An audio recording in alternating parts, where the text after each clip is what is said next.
Shalom,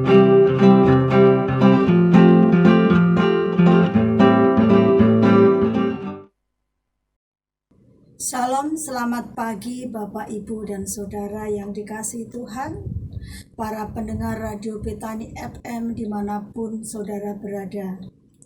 Bersyukur karena pada pagi hari ini kita bisa berjumpa kembali dengan saya, Suprapti, penyuluh agama Kristen Kecamatan Argomulyo. Bapak, Ibu, dan Saudara yang dikasihi Tuhan, bersyukur juga karena hari ini kita boleh berjumpa di dalam acara Suluh Suara Penyuluh.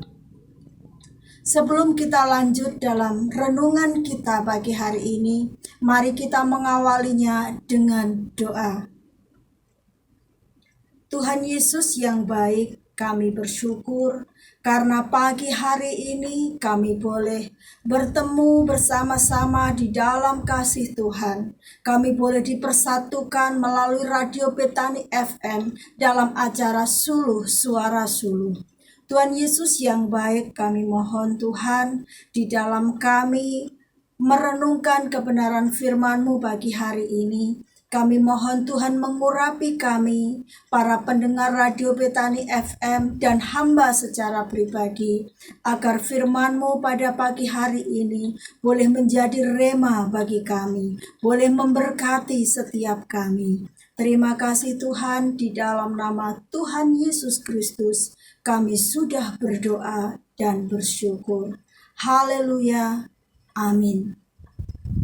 Bapak, Ibu, dan Saudara yang dikasihi Tuhan, pada pagi hari ini kita akan merenungkan kebenaran firman Tuhan yang terambil dari 1 Timotius pasal 6 ayat 9 dengan tema membangun nilai diri. Demikian bunyi firman Tuhan. Tetapi engkau, hai manusia Allah, jauhilah semuanya itu. Kejarlah keadilan, ibadah, kesetiaan, kasih, kesabaran, dan kelembutan. Yang berbahagia adalah setiap kita yang mendengarkan firman Tuhan, terlebih melakukan di dalam hidup kita setiap hari. Haleluya. Membangun nilai diri. Bapak, Ibu, dan Saudara yang dikasihi Tuhan, tentu kita masih ingat sebuah peribahasa yang mengatakan seperti ini. Harimau mati meninggalkan belang, gajah mati meninggalkan gading, manusia mati meninggalkan nama.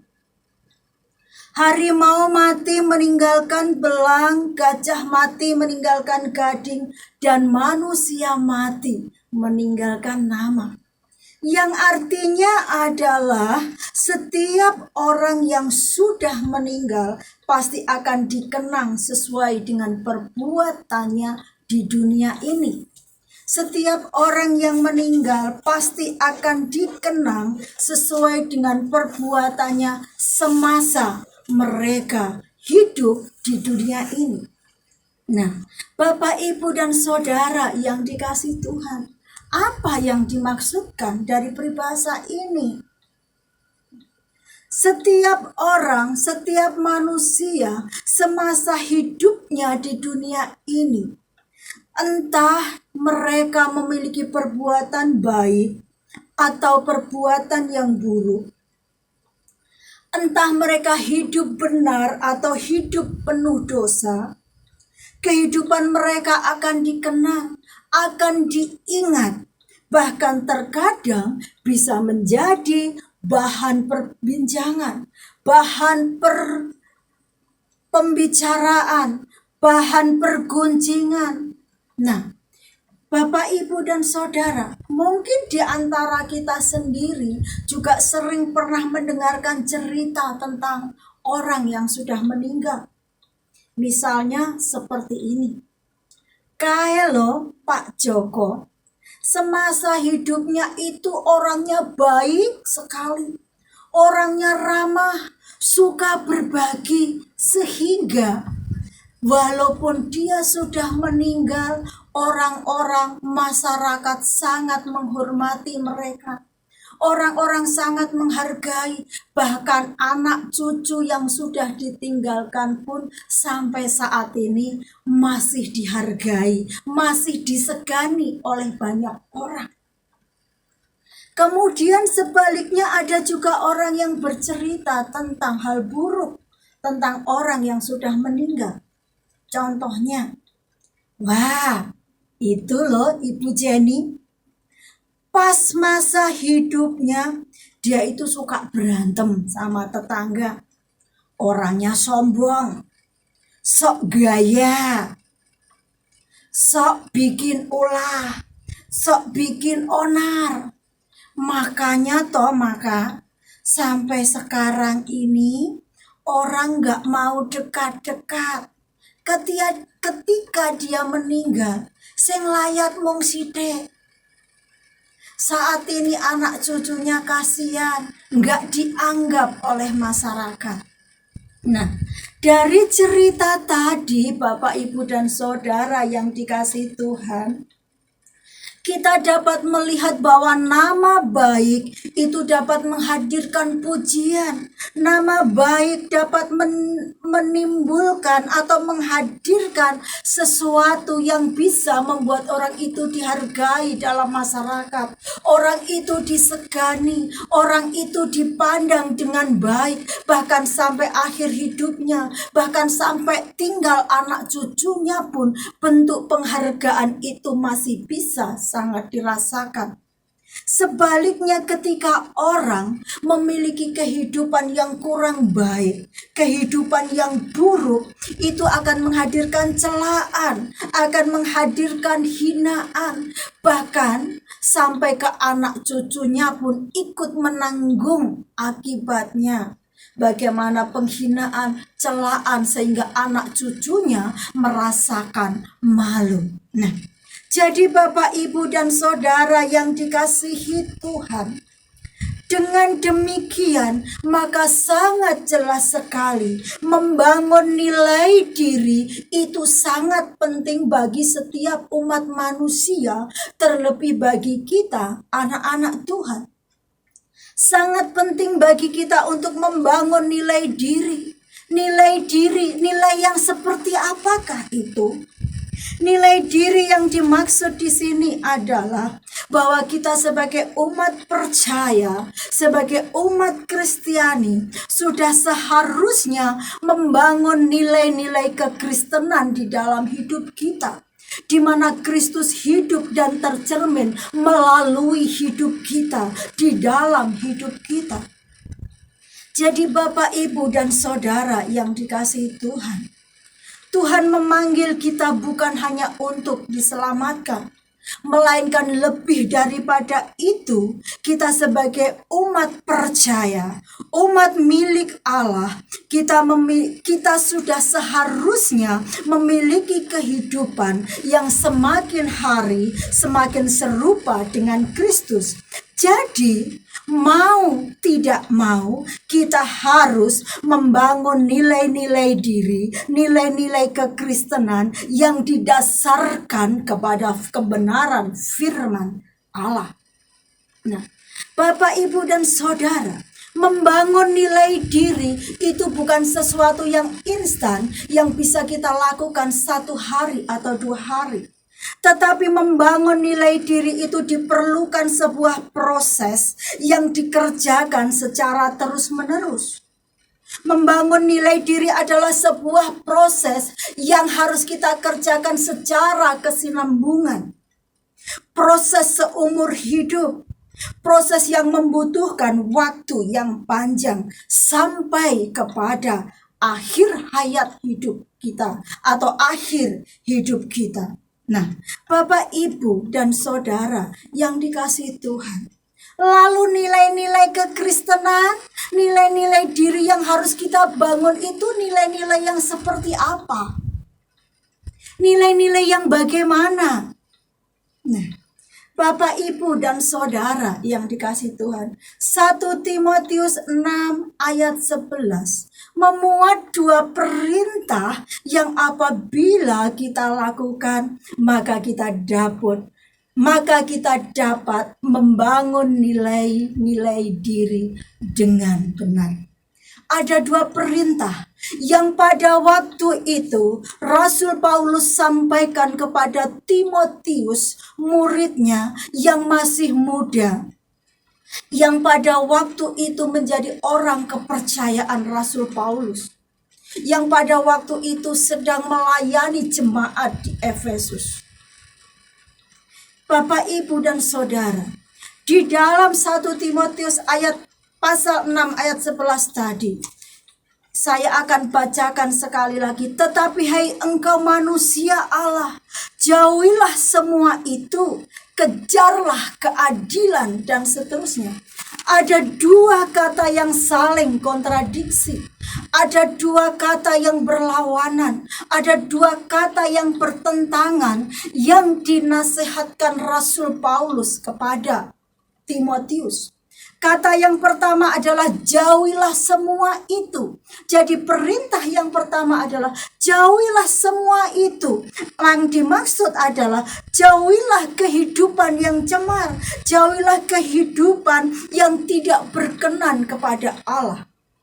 Jika kita membaca ayat-ayat sebelumnya, Rasul Paulus menyampaikan kepada Timotius bagaimana keberadaan kehidupan jemaat di Efesus pada waktu itu.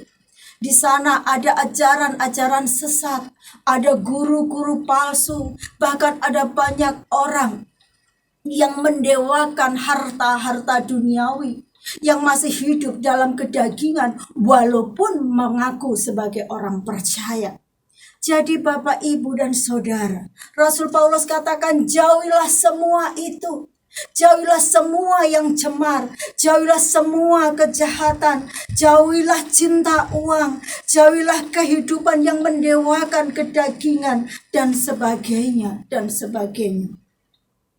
Jadi Bapak, Ibu, dan Saudara yang dikasihi Tuhan, kata jauhilah itu adalah kata yang harus dikerjakan oleh Timotius. Menjauh artinya meninggalkan. Tidak lagi bergaul dengan sesuatu yang dijauhi, yaitu dosa. Tidak lagi akrab dengan dosa. Tidak lagi intim dengan perkara-perkara duniawi. Tetapi harus jauh, lari, menghindar atau meninggalkan. Nah, itu perintah yang pertama, menjauhi perkara-perkara duniawi, menjauhi perkara-perkara yang cemar, yang berhubungan dengan dosa, yang ada kaitannya kepada hukuman, yang ada kaitannya, yang akhirnya akan membuat diri diremehkan, dipandang hina, direndahkan, dan sebagainya. Dan perintah kedua yang Paulus katakan di situ juga adalah kejarlah. Kata kejarlah, apa yang harus dikejar di situ? Kejarlah keadilan, ibadah, kesetiaan, kasih, kesabaran, dan kelembutan. Perintah kedua yang Rasul Paulus berikan kepada Timotius adalah mengejar perkara-perkara rohani atau mengejar perkara-perkara yang berhubungan dengan kebenaran atau hidup benar. Jadi Bapak, Ibu, dan Saudara, di dalam ayat tadi di situ juga disinggung, hai engkau manusia Allah. Manusia Allah, mengapa Timotius dikatakan manusia Allah oleh Rasul Paulus? Bapak, Ibu, dan Saudara, dalam perjanjian lama, kata manusia Allah itu hanya diberikan kepada nabi-nabi, hanya diberikan kepada utusan-utusan Tuhan. Yang memiliki arti manusia Allah adalah manusia yang luar biasa, manusia yang diperlengkapi dengan kelebihan-kelebihan, kemampuan-kemampuan khusus, talenta-talenta atau karunia-karunia khusus yang berasal daripada Tuhan. Dengan kemampuan dan talenta-talenta yang luar biasa itulah manusia atau orang bisa melayani Tuhan, orang menjadi kepercayaan Tuhan. Dan dalam hal ini pun Rasul Paulus sampaikan kepada Timotius bahwa kamu adalah manusia Allah, kamu adalah manusia yang luar biasa, yang dilengkapi oleh Tuhan dengan karunia, dengan talenta, dengan kemampuan yang harus dikembangkan, yang harus ditunjukkan. Pada waktu itu, Timotius memang masih muda. Rasul Paulus menjadikan Timotius sebagai generasi penerusnya dalam pelayanan penggembalaan, dalam pelayanan. Paulus menjadikan Timotius juga sebagai rekan sekerja Allah untuk melayani jemaat. Tadi sudah saya singgung bahwa jemaat Efesus yang dilayani Timotius pada waktu itu adalah jemaat yang berada dalam penganiayaan. Adanya guru-guru palsu, ajaran-ajaran sesat, bahkan orang-orang kaya dengan paradigma, sikap, pikiran mereka yang masih dikuasai oleh kedagingan, di mana orang-orang kaya ini hidup dengan mempertuhankan kekayaan dunia, cinta uang, dan perkara-perkara duniawi yang lainnya.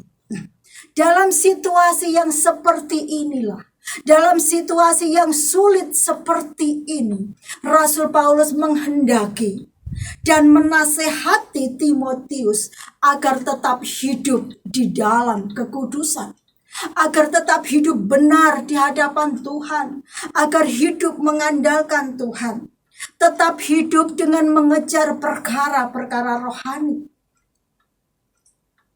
Rasul Paulus menghendaki agar Timotius tetap berdiri teguh di dalam Tuhan, tidak terpengaruh, tidak terkontaminasi oleh pengaruh-pengaruh duniawi yang ada pada waktu itu. Dengan demikian, Timotius tidak memberikan kesempatan kepada orang lain, tidak memberikan kesempatan kepada orang-orang pada waktu itu untuk meremehkan, mencela, atau memandang rendah dirinya. Jadi Bapak, Ibu, dan Saudara yang dikasihi Tuhan, Rasul Paulus hanya mau agar Timotius memiliki kualitas hidup yang tinggi, kualitas hidup yang baik, kualitas hidup yang benar dengan membangun nilai-nilai diri, nilai-nilai kekristenan, sehingga walaupun dirinya masih muda, Timotius dapat menjadi teladan bagi orang lain. Timotius dapat menjadi teladan, dapat disegani dan dihargai oleh orang lain.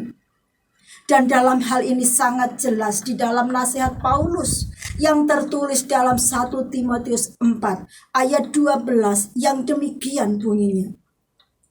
Jangan seorang pun menganggap engkau rendah karena engkau muda. Jadilah teladan bagi orang percaya dalam perkataanmu, dalam tingkah lakumu, dalam kasihmu, dalam kesetiaanmu, dan dalam kesucianmu. Bapak, Ibu, dan Saudara yang dikasihi Tuhan, nasihat Paulus kepada Timotius tentu saja juga sangat relevan bagi kita saat ini.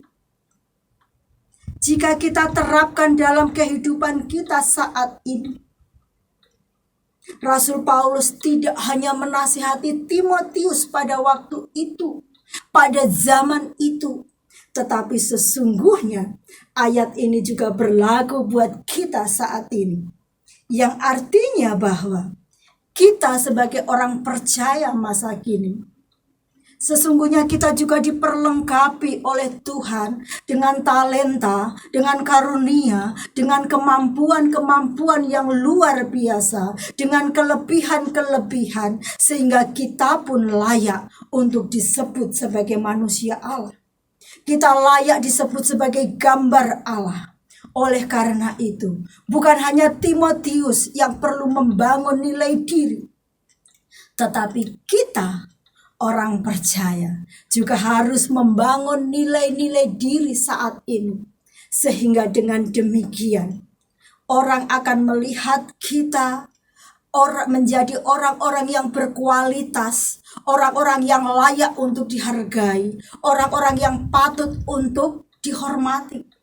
Orang-orang segan dengan kita bukan karena kita jahat, bukan karena kita berlaku buruk, tetapi karena kita hidup benar di mata Tuhan. Karena kita hidup baik, kita hidup berkenan, hidup kudus di mata Tuhan. Bapak, Ibu, dan Saudara dikasihi Tuhan, mari kita membangun nilai-nilai diri dengan nilai-nilai kekristenan. Dengan melakukan 2 perintah tadi. Yang pertama adalah, mari kita hidup dengan menjauhi kehidupan yang cemar, kehidupan yang berdosa.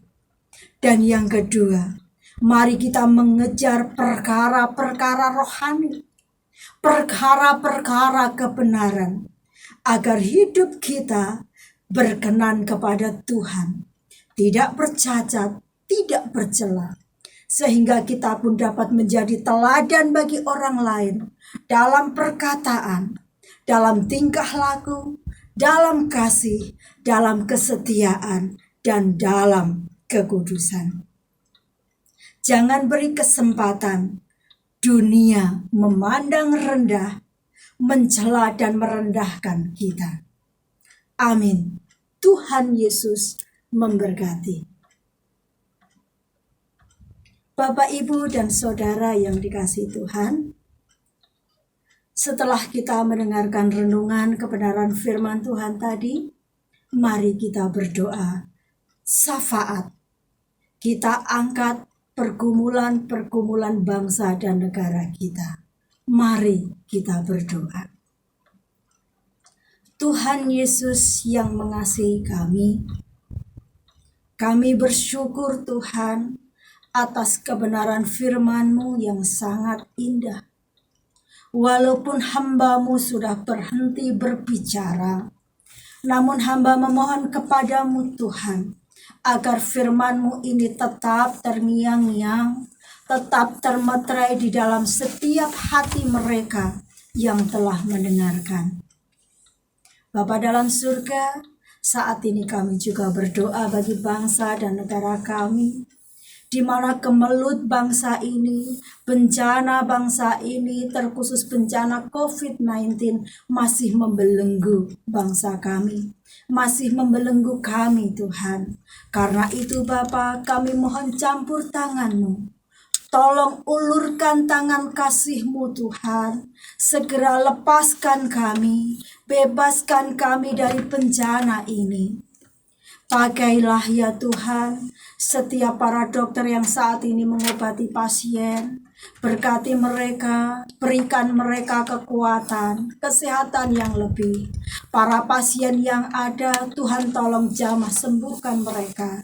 Bahkan bagi seluruh warga masyarakat yang ada ya Bapa, kami mohon Tuhan berikan kesadaran kepada kami semua untuk kami sadar akan manfaat protokol kesehatan, sehingga kami boleh menjadi orang-orang yang disiplin akan prokes. Kami juga menyerahkan ya Bapa seluruh aparatur pemerintah yang ada. Kiranya Tuhan juga memelihara mereka. Tuhan memberkati mereka dan jadikan mereka sebagai alat Tuhan yang dapat mengembangkan bangsa dan negara kami ini untuk lebih baik dan lebih maju. Tuhan Yesus yang baik, kami bersyukur atas para pendengar Betani FM dimanapun mereka berada. Kami mohon Tuhan menyertai mereka, Tuhan memelihara mereka. Jika saat ini mereka ada yang sakit, Tuhan jamah sembuhkan mereka. Jika mereka ada yang mencari pekerjaan, Tuhan tolong buka jalan buat mereka. Jika mereka ada yang bergumul dengan kesulitan ekonomi, Tuhan tolong bukakan tingkap-tingkap langit-Mu bagi mereka. Terima kasih Tuhan, terima kasih. Kami menyerahkan juga seluruh kru Betani FM yang sudah menjadi alat Tuhan dalam waktu yang sudah lama. Biarlah Tuhan juga memberkati mereka, memelihara mereka, dan Radio Betani ini Tuhan boleh menjadi hormat dan kemuliaan bagi Tuhan. Terpujilah Engkau Tuhan, di dalam nama Tuhan Yesus Kristus kami berdoa dan bersyukur. Haleluya. Amin.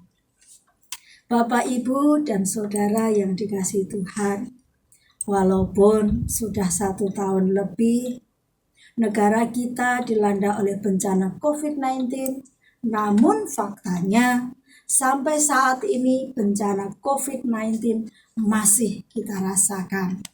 Oleh karena itu, bersama acara ini, saya mengingatkan kembali, saya mengajak kembali kepada seluruh masyarakat, mari kita tetap patuhi protokol kesehatan dengan melakukan 5M dan 1D, yaitu mari kita memakai masker dengan benar, mencuci tangan dengan sabun, menjaga jarak aman, mengurangi mobilitas, menghindari kerumunan, dan mari kita tetap teguh berdoa agar bencana ini, badai ini segera berlalu.